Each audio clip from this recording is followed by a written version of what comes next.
7. La última pregunta que queda por contestar. ¿No te das cuenta de que todo tu sufrimiento procede de la extraña creencia de que eres impotente? Ser impotente es el precio del pecado. La impotencia es la condición que impone el pecado, el requisito que exige para que se pueda creer en él. Solo los impotentes podrían creer en el pecado. La enormidad no tiene atractivo, excepto para los insignificantes, y solo los que primero creen ser insignificantes podrían sentirse atraídos por ella. Traicionar al Hijo de Dios es la defensa de los que no se identifican con él. Y tú, o estás de su parte o contra él, o lo amas o lo atacas, o proteges su unidad, o lo consideras fragmentado y destruido como consecuencia de tu ataque. Nadie cree que el Hijo de Dios sea impotente, y aquellos que se ven a sí mismos como impotentes deben creer que no son el Hijo de Dios. ¿Qué podrían ser entonces, si no su enemigo? ¿Y qué podrían hacer si no envidiarle su poder, y como consecuencia de su envidia, volverse temerosos de dicho poder? Estos son los siniestros, los silenciosos y atemorizados, los que se encuentran solos e incomunicados, y los que, temerosos de que el poder del Hijo de Dios los aniquile de un golpe, levantan su impotencia contra él. Se unen al ejército de los impotentes, para librar su guerra de venganza, amargura y rencor contra él, a fin de que él se vuelva uno con ellos. Y puesto que no saben que son uno con él, no saben a quién odian. Son en verdad un ejército lamentable, cada uno de ellos tan capaz de atacar a su hermano, o volverse contra sí mismo, como de recordar que una vez todos creyeron tener una causa común. Los siniestros dan la impresión de estar frenéticos, de ser vociferantes y fuertes, mas no saben quién es su enemigo, sino solo que lo odian. El odio los ha congregado, pero ellos no se han unido entre sí, pues si lo hubieran hecho, no serían capaces de abrigar odio. El ejército de los impotentes se desbanda en presencia de la fortaleza. Los que son fuertes son incapaces de traicionar, porque no tienen necesidad de tener sueños de poder, ni de exteriorizarlos. ¿De qué manera puede actuar un ejército en sueños? De cualquier manera. Podría vérsele atacando a cualquiera, con cualquier cosa. Los sueños son completamente irracionales. En ellos una flor se puede convertir en una lanza envenenada, un niño en un gigante, y un ratón puede rugir como un león, y con la misma facilidad el amor puede trocarse en odio. Esto no es un ejército, sino una casa de locos. Lo que parece ser un ataque concertado no es más que un pandemonium. El ejército de los impotentes es en verdad débil. No tiene armas ni enemigo. Puede ciertamente invadir el mundo y buscar un enemigo, pero jamás podrá encontrar lo que no existe. Puede ciertamente soñar que encontró un enemigo, pero éste cambia incluso mientras lo está atacando, de modo que corre de inmediato a buscarse otro, y nunca consigue cantar victoria. Y a medida que corre se vuelve contra sí mismo, pensando que tuvo un pequeño atisbo del gran enemigo, que siempre elude su ataque asesino, convirtiéndose en alguna otra cosa. Cuán traicionero parece ser ese enemigo, que cambia tanto, que ni siquiera es posible reconocerlo. El odio, no obstante, tiene que tener un blanco. No se puede tener fe en el pecado sin un enemigo. ¿Quién, que crea en el pecado, podría atreverse a creer que no tiene enemigos? ¿Podría admitir que nadie lo hizo sentirse impotente? La razón seguramente le diría que dejase de buscar lo que no puede ser hallado. Sin embargo, tiene primero que estar dispuesto a percibir un mundo donde no hay enemigos. No es necesario que entienda cómo sería posible que él pudiese ver un mundo así. Ni siquiera debería tratar de entenderlo. Pero si pone su atención en lo que no puede entender, no hará sino agudizar su sensación de impotencia y dejar que el pecado le diga que su enemigo debe ser él mismo. Pero deja que se haga a sí mismo las siguientes preguntas, con respecto a las cuales tiene que tomar una decisión para que esto se lleve a cabo por él. ¿Deseo un mundo en el que gobierno yo en lugar de uno que me gobierna a mí? ¿Deseo un mundo en el que soy poderoso en lugar de uno en el que soy impotente? ¿Deseo un mundo en el que no tengo enemigos y no puedo pecar? ¿Y deseo ver aquello que negué porque es la verdad?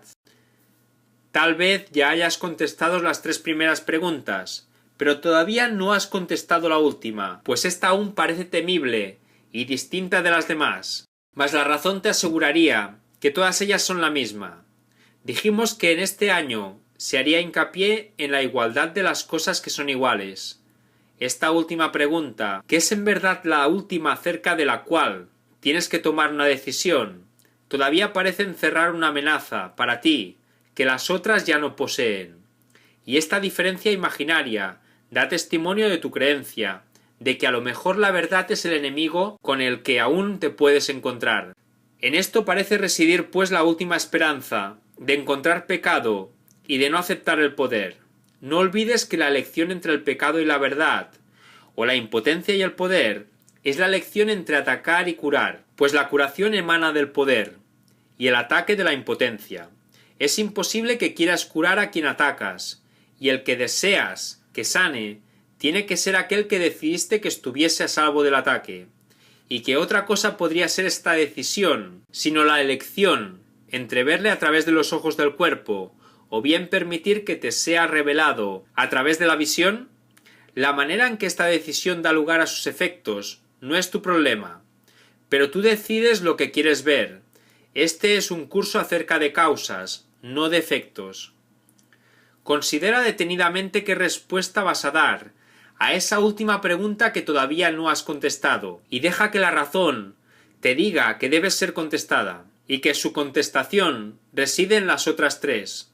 Te resultará evidente entonces que cuando observes los efectos del pecado en cualquiera de sus formas, lo único que necesitas hacer es simplemente preguntarte a ti mismo lo siguiente: ¿es esto lo que quiero ver? ¿Es esto lo que deseo? Esta es la única decisión, la base de lo que ocurre. No tiene nada que ver con la manera en que ocurre, pero sí con el por qué, pues sobre esto tienes control.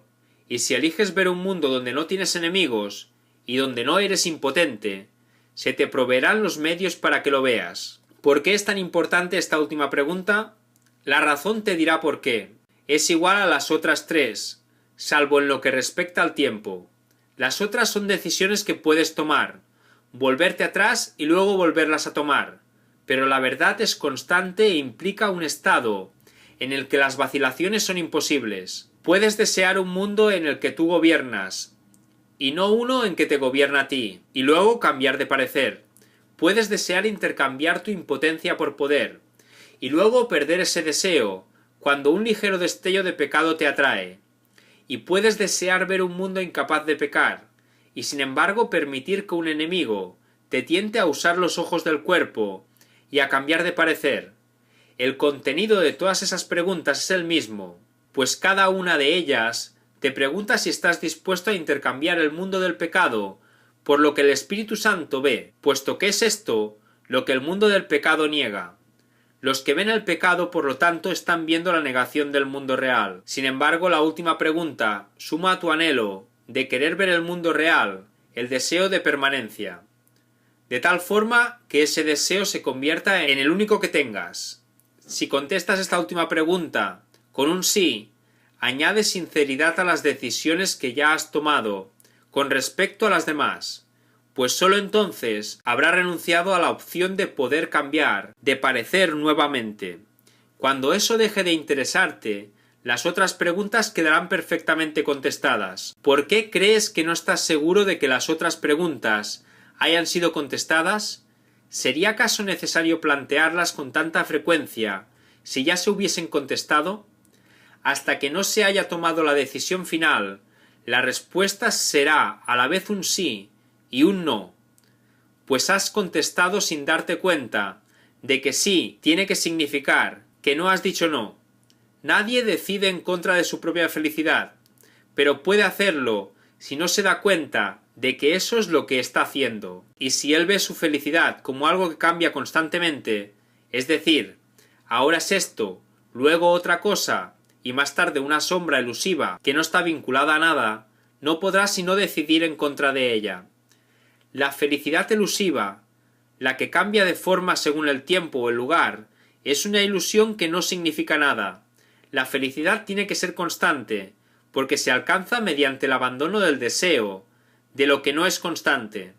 La dicha no se puede percibir excepto a través de una visión constante, y la visión constante solo se les concede a aquellos que desean la constancia. El poder del deseo del Hijo de Dios sigue siendo la prueba de que todo aquel que se considera a sí mismo impotente está equivocado. Desea lo que quieres, y eso será lo que contemplarás, y creerás que es real.